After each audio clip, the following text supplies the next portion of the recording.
As you can recall from our discussion about when we started studying public speaking, there are three purposes or general purposes for giving a speech: to inform, to persuade, and to entertain.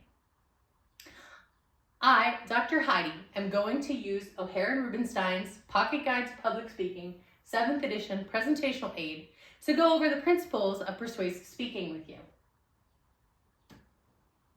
Persuasive speaking has the goal of influencing audience members' attitudes, beliefs, values, or behaviors, or all of them, or some combination. You are to appeal to human psychology by focusing on motivation. This is the best way to persuade your audience. You use information from your audience analysis to make the message personally relevant. Demonstrate positive consequences or benefit to the audience. You want to establish your credibility, set modest goals, and consider using stories, as these are the best way for people to learn and the most persuasive. You want to expect to be more successful when the audience position differs only moderately from your own, not largely from your own. And you want to encourage receptivity to change. If you were talking to an audience that wholly agreed with you already, there wouldn't be a point in giving a persuasive speech. The classical persuasive appeals: ethos, pathos, and logos. Earlier in our study of public speaking, we talked about ethos. Ethos is the ethical appeals, pathos is emotional appeals, and logic is the logos appeals. Logos, appeal to reason or logic, is critical if you are asking listeners to reach conclusions about complicated issues or to take a specific action. Pathos, or the appeal to emotion, is a method of includes these methods of appealing to pathos: using vivid imagery, calling upon shared values, and using repetition and parallelism. These are based on emotional appeals and also sound reasoning. Ethos is ethics or the speaker credibility. This is the speaker's competence, character, and goodwill. The audience must view a speaker as trustworthy and credible, or they won't listen.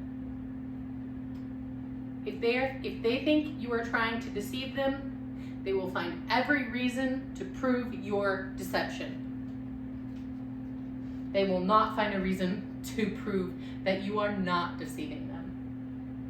Contemporary persuasive appeals are needs and motivations, still built on ethos, pathos, and logos, but we've updated them a little bit from the times of the ancient Greeks. We appeal to what motivates the audience members, encourage receptivity to change, and recognize that motives arise from needs. Our needs motivate us to do something different. You want to appeal to audience members' needs, not just your own needs as the speaker.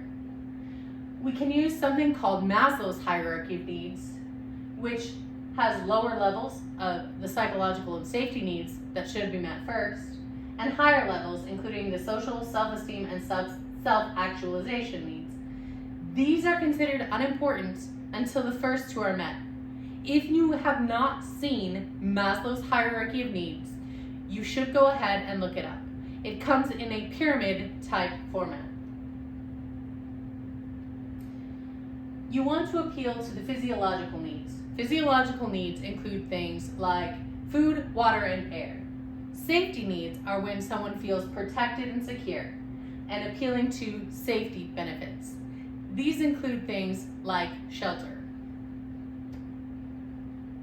Social needs come next on Maslow's hierarchy of needs. Finding acceptance in meaningful relationships and appealing to social benefits are part of the social needs. Self-esteem needs include feeling good about ourselves and appealing to the emotional benefits of feeling good about ourselves.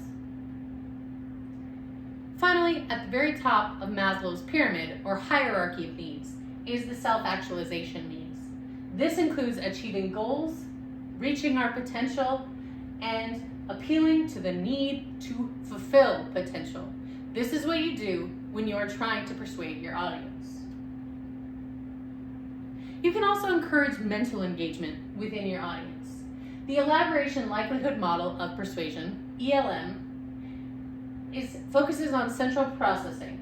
Because the listeners are motivated and thinking critically, and they are likely to act on your message.